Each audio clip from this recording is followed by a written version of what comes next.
프레젠테이션 좀 띄워주시기 바랍니다.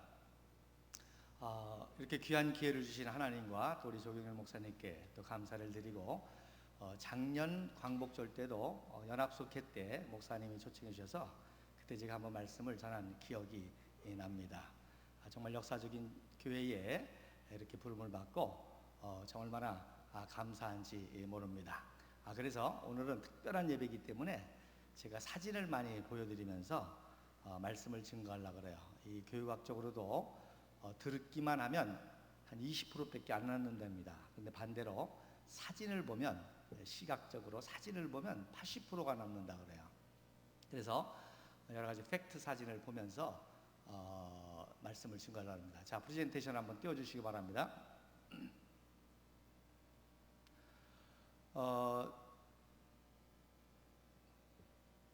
69-1을 띄워주세요.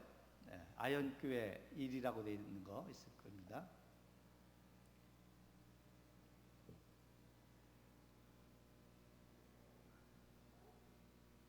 무엇보다도 이 아현교회의 3대 목사님이 노블 선교사님이시죠.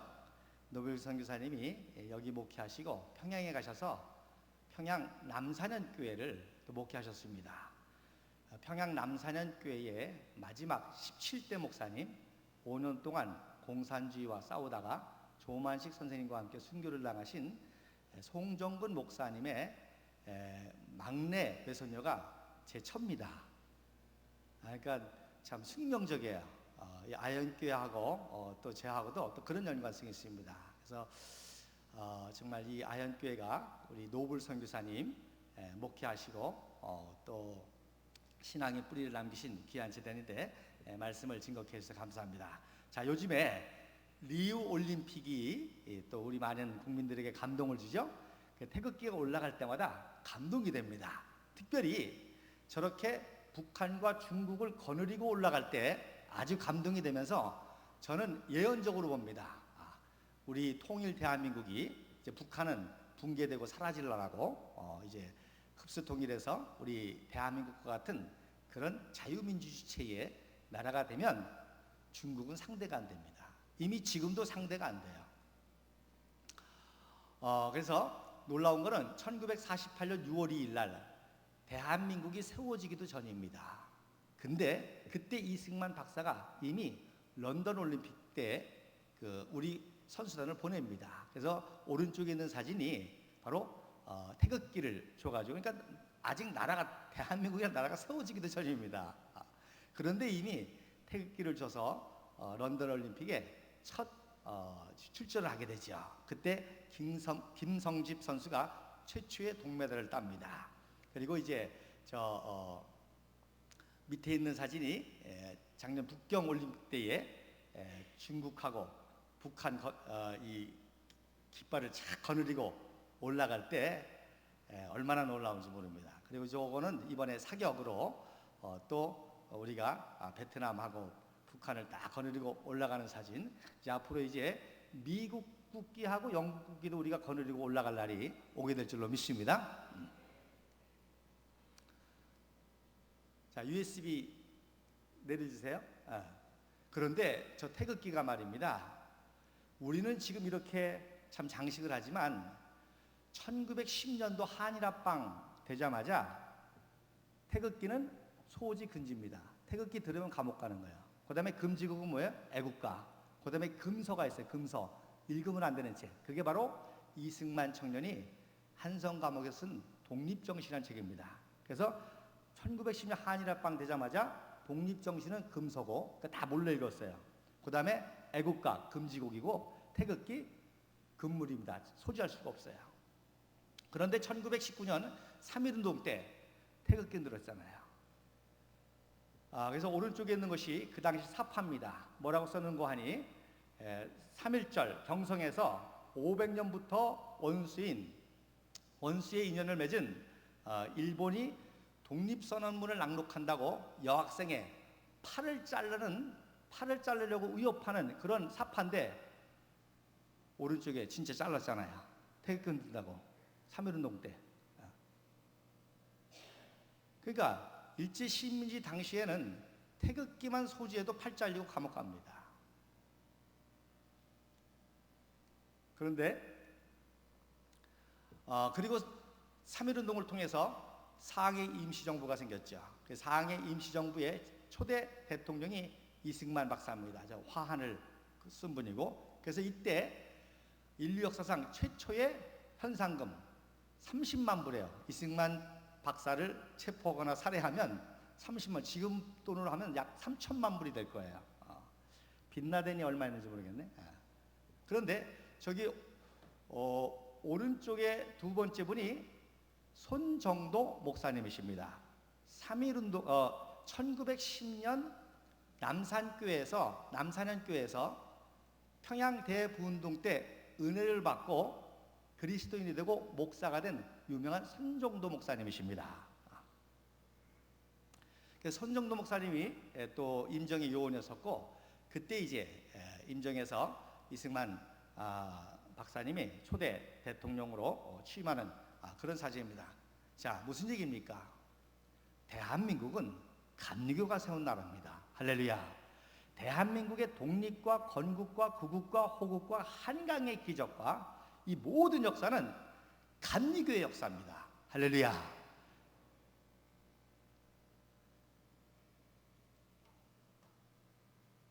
그런데 1945년 8월 15일 날 해방됐죠. 해방됐는데 해방되자마자 소련이 북한을 점령하고 가까스로 남한은 미군이 뒤늦게나마 점령해서 이제 나라를 세우게 되는데, 이승만 박사님이 1946년 47년 전국을 돌아다니면서 연설을 합니다. 자, 생각해 보세요. 1910년도에 한일 합방되고 35년 동안 일본 식민지에 있었습니다. 그러니까 고종 황제 보고 지도자를 본 적이 없어요. 명성황후 시해되고 나서 국무를 본 적이 없어요. 그리고선 36년 동안 식민지 해방됐는데 대한민국 국민들이 뭘 하겠습니까? 그런데 이승만 박사가 전국을 다니면서 민주주의를 교육합니다. 연설을 합니다.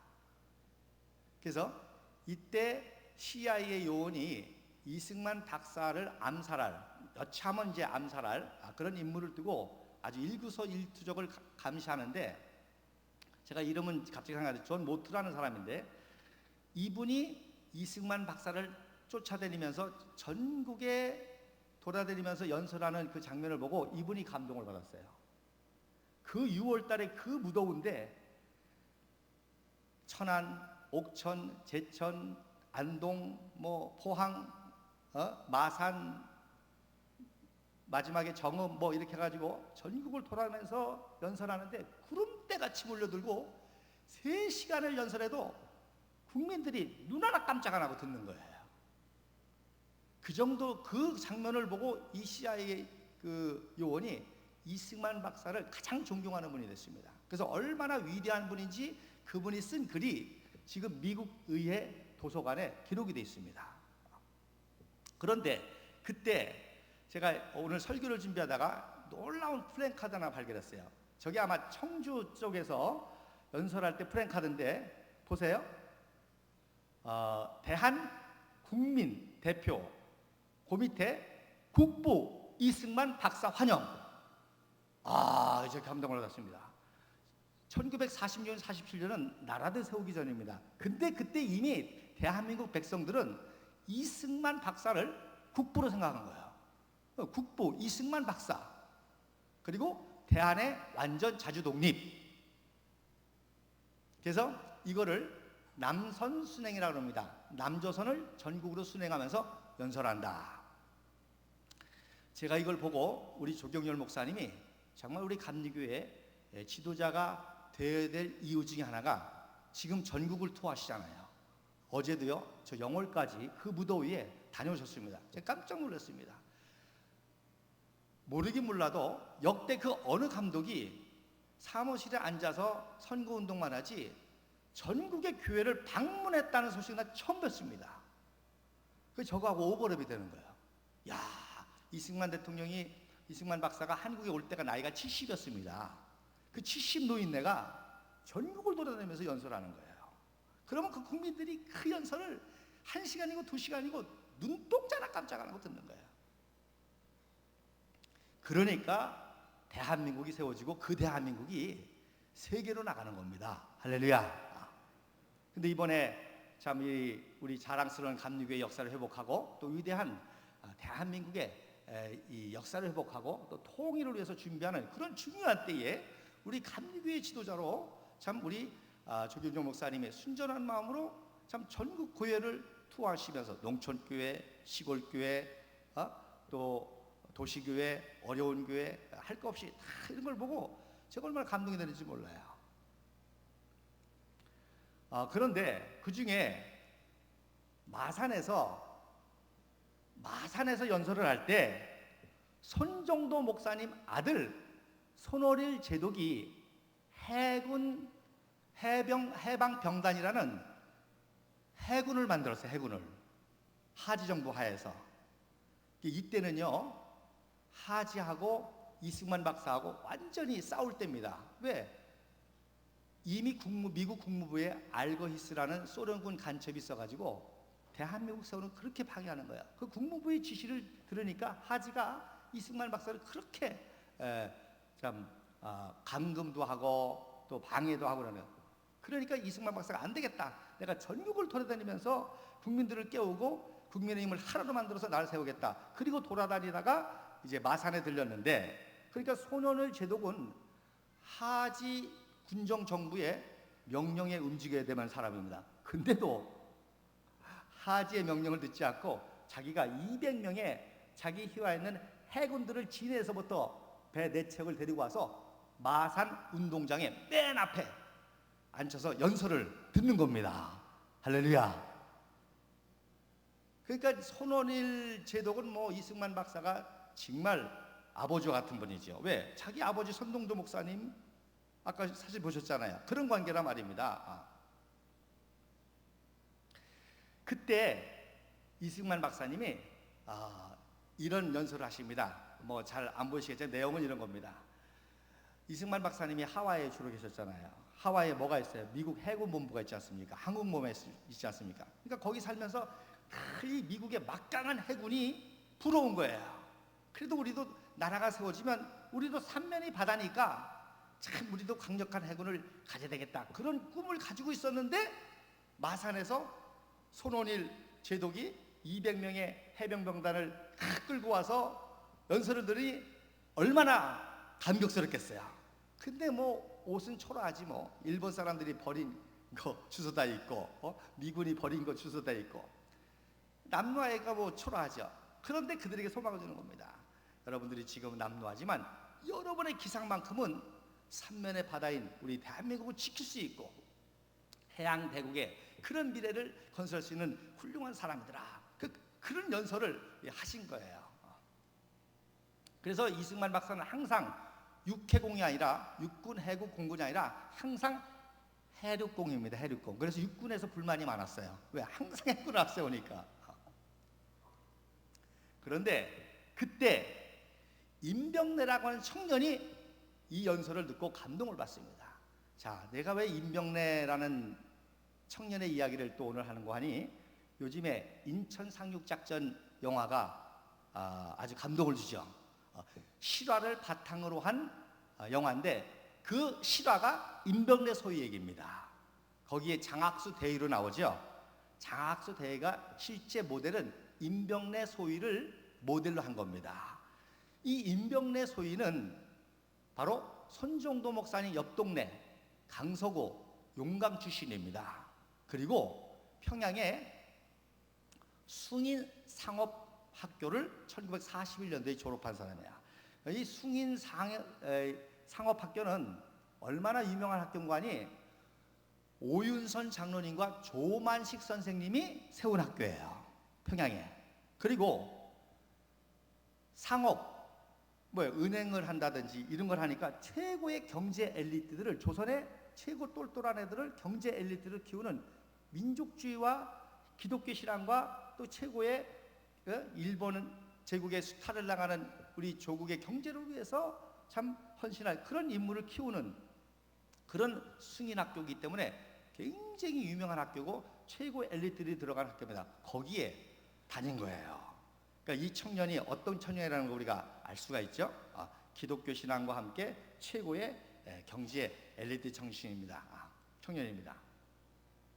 그래서 우리가 조금 아까 이제 요거 이 설교 끝나면 부를 찬송이 어두운 밤 마음에 잠겨, 그게 숭인학교 교사였던 김재준 목사님이 작사한 겁니다. 저 숭인학교 교사였었어요. 그리고 그 김재준 목사님이 작사한 게 어두운 밤 마음에 잠겨, 그 찬송입니다. 그래서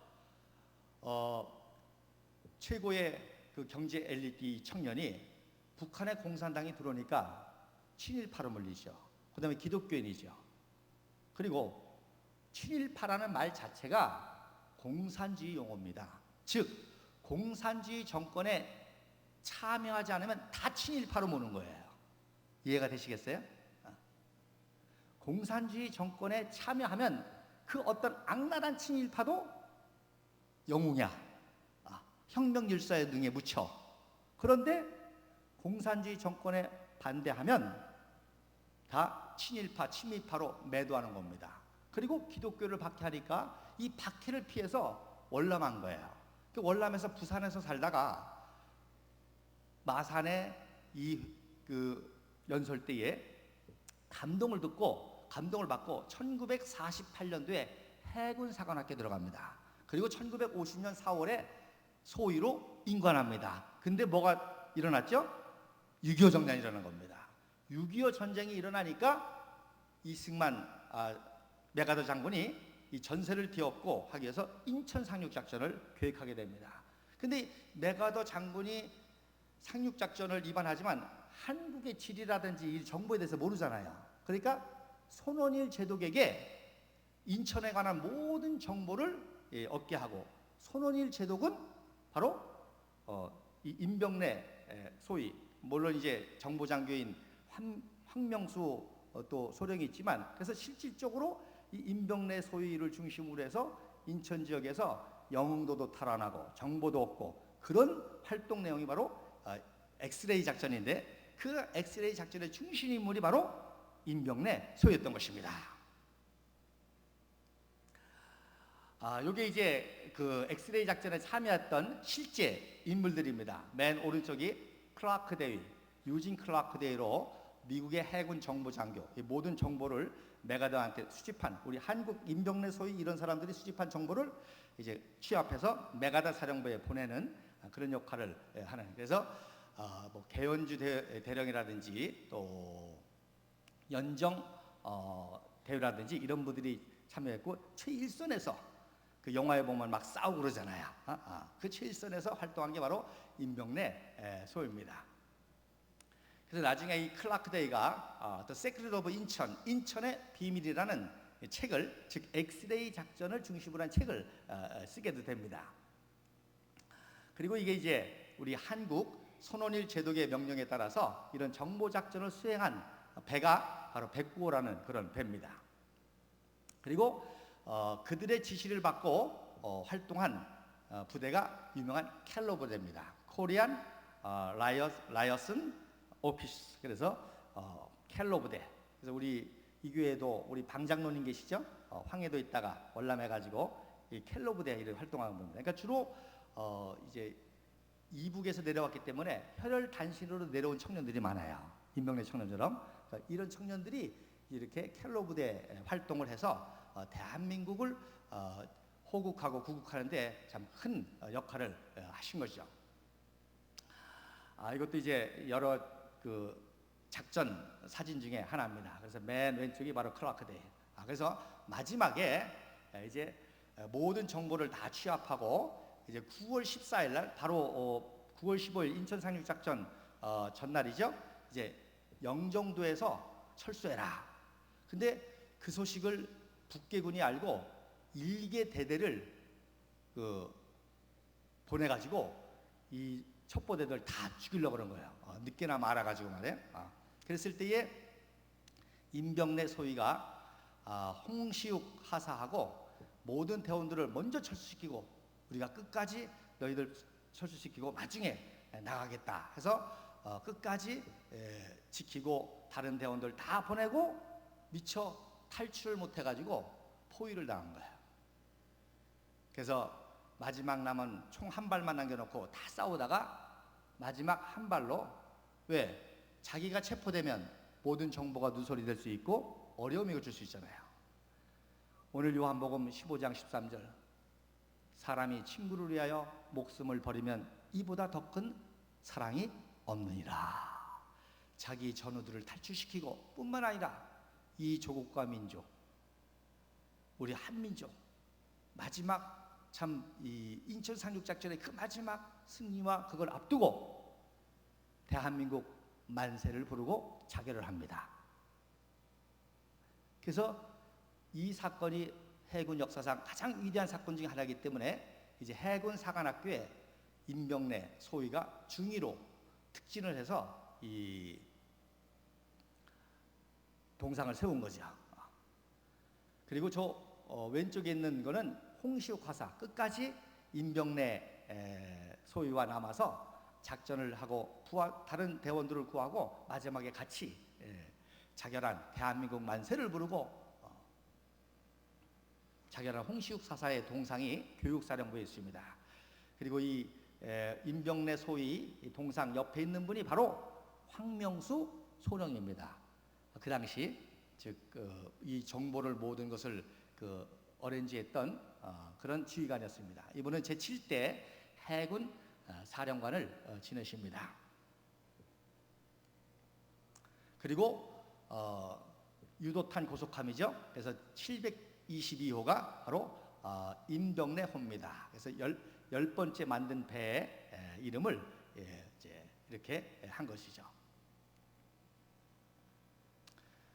자, 여러분, 우리 대한민국은요, 참 이승만 박사와 함께 감리교 지도자들, 뭐 예를 들자면 뭐 많이, 오늘은 이제 광복절과 또 인천 상륙작전, 최근에 영화를 또 하니까, 그래서 여러분이 이런 이해를 가지고 영화를 보시면 더 많이 감동을 받고 사실과 함께 저렇게 이렇게 좀 과장이 됐구나, 그러면서도 또 이런 팩트를 알게 되면 더 많은 감동을 받을 수가 있을 것입니다. 그래서 많은 감리교 선교사님들, 지도자들, 이런 분들의 역사이기도 합니다. 뿐만 아니라 무엇보다도 여러분이 아시는 것처럼 평양은 동양의 예루살렘이라 그랬고 동방의 예루살렘 교회가 바로 남산현 교회입니다. 남산현 교회는 이미 노블 선교사님이 목회하고 1903년도에 남산현 교회를 평양에 졌는데 그 당시 한반도 최대 교회였습니다.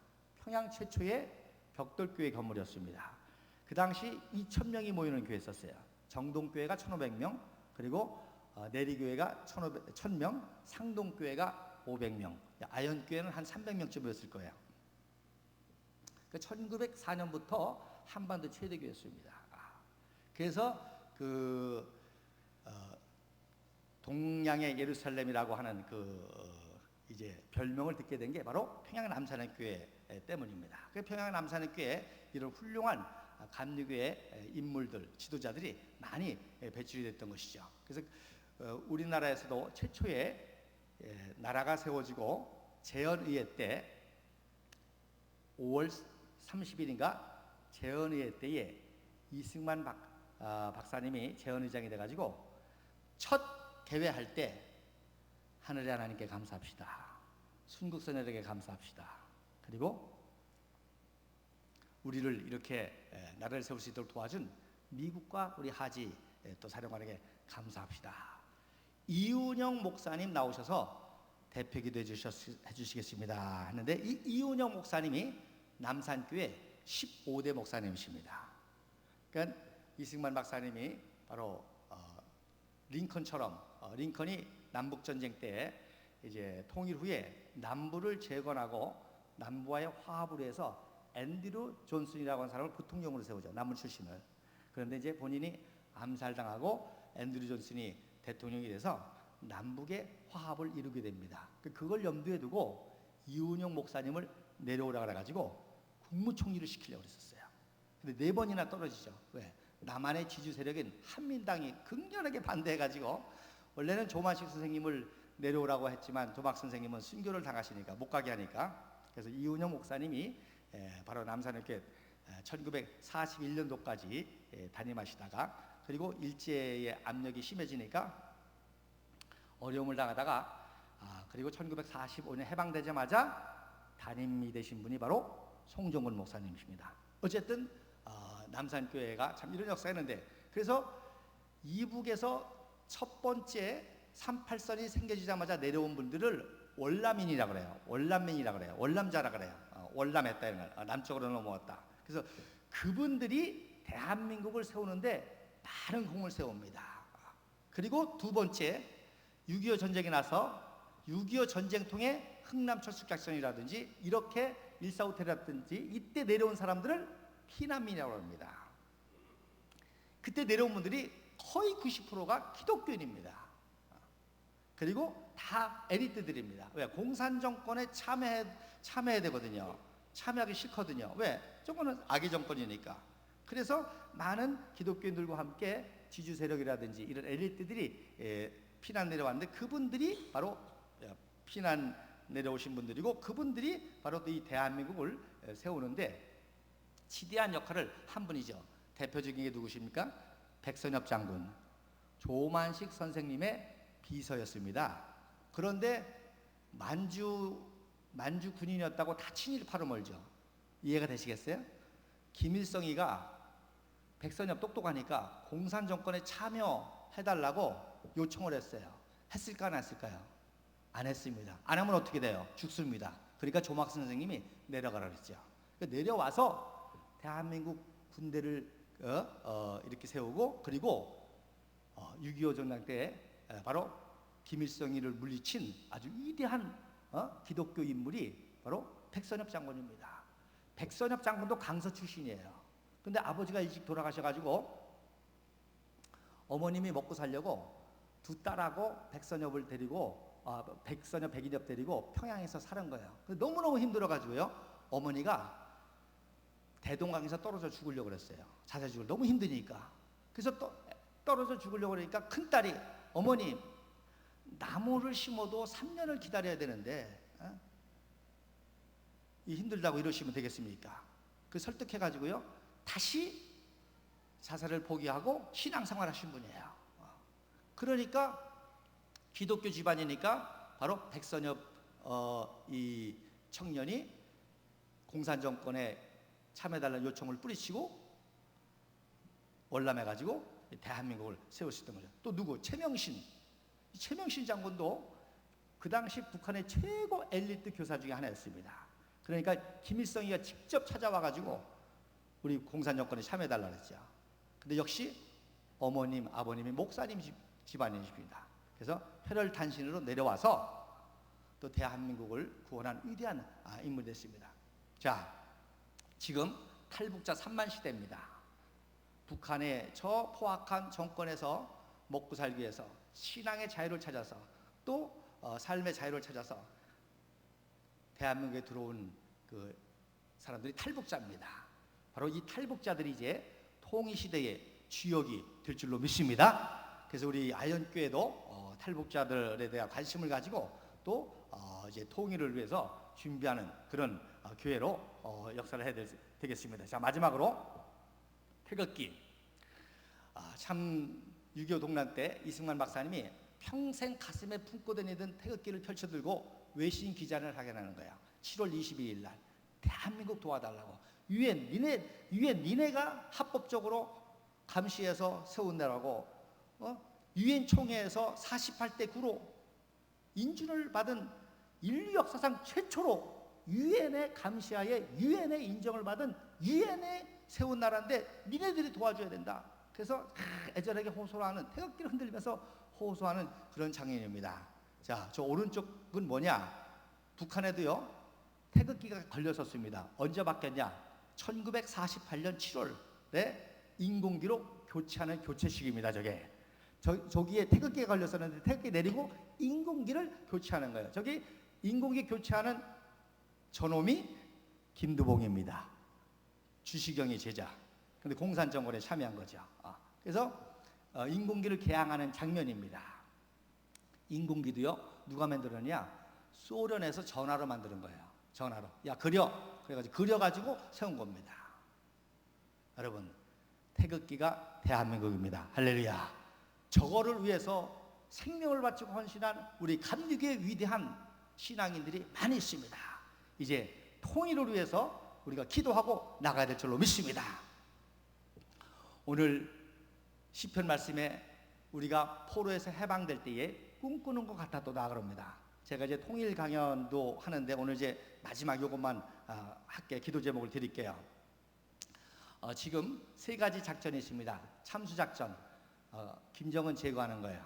김정은이 문제니까. 그 다음에 자꾸 제재를 통해서 북한 파워벨트라죠. 김정은이를 옹립하는 그 세력이 김정은이를 암살해서 제거하는 겁니다.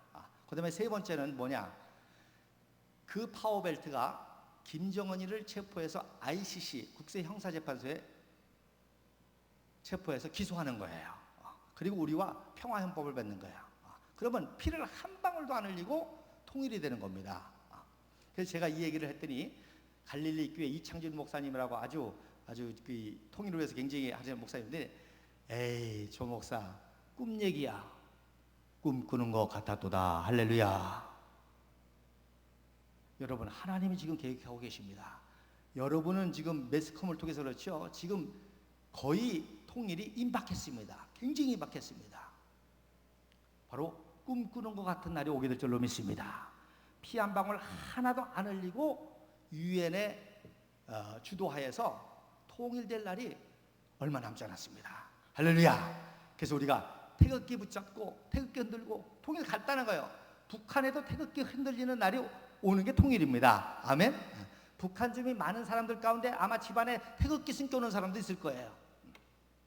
자, 우리 마지막으로 태극기를 우리가 흔들면서 주여 삼창하고, 하나님, 이제 감리교가 통일시대에 주역이 되게 도와주시고 꿈꾸는 것 같은 날이 올 수 있도록 우리 다 같이 통일을 위해서 기도할 수 있기를 주님의 이름으로 간절히 축원을 드립니다. 우리 한번 다 같이 주여 삼창하시고 기도하시겠습니다. 주여, 주여, 주여. 할렐루야. 하나님 아버지여, 태극기를 가슴에 품고 독립운동하고 태극기를 위해서 헌신한 수많은 아버지여 믿음의 선배들이 있습니다. 우리 감리교회 선교사님들이 있었고 감리교회 목사님들이 있었고 감리교회 신앙인들이 있었습니다. 하나님, 다시 우리 감리교회가 통일시대의 주역이 되게 하시고 위대한 대한민국을 다시금 회복시키게 도와주시고, 하나님 아버지여, 저 북녘 땅에도 하나님 저 평양이 회복이 되며, 아버지 우리 하나님 노블 선교사님이 목회한 그 남산의 교회가 회복이 되며, 동방의 예루살렘, 아버지 동양의 예루살렘, 아버지 평양 회복될 날이 속히 올 수 있도록 도와주시고 그날이 꿈꾸는 것 같이 올 수 있도록 역사하여 주옵소서. 할렐루야. 감사하고 주 예수님의 이름으로 기도하옵나이다. 아멘.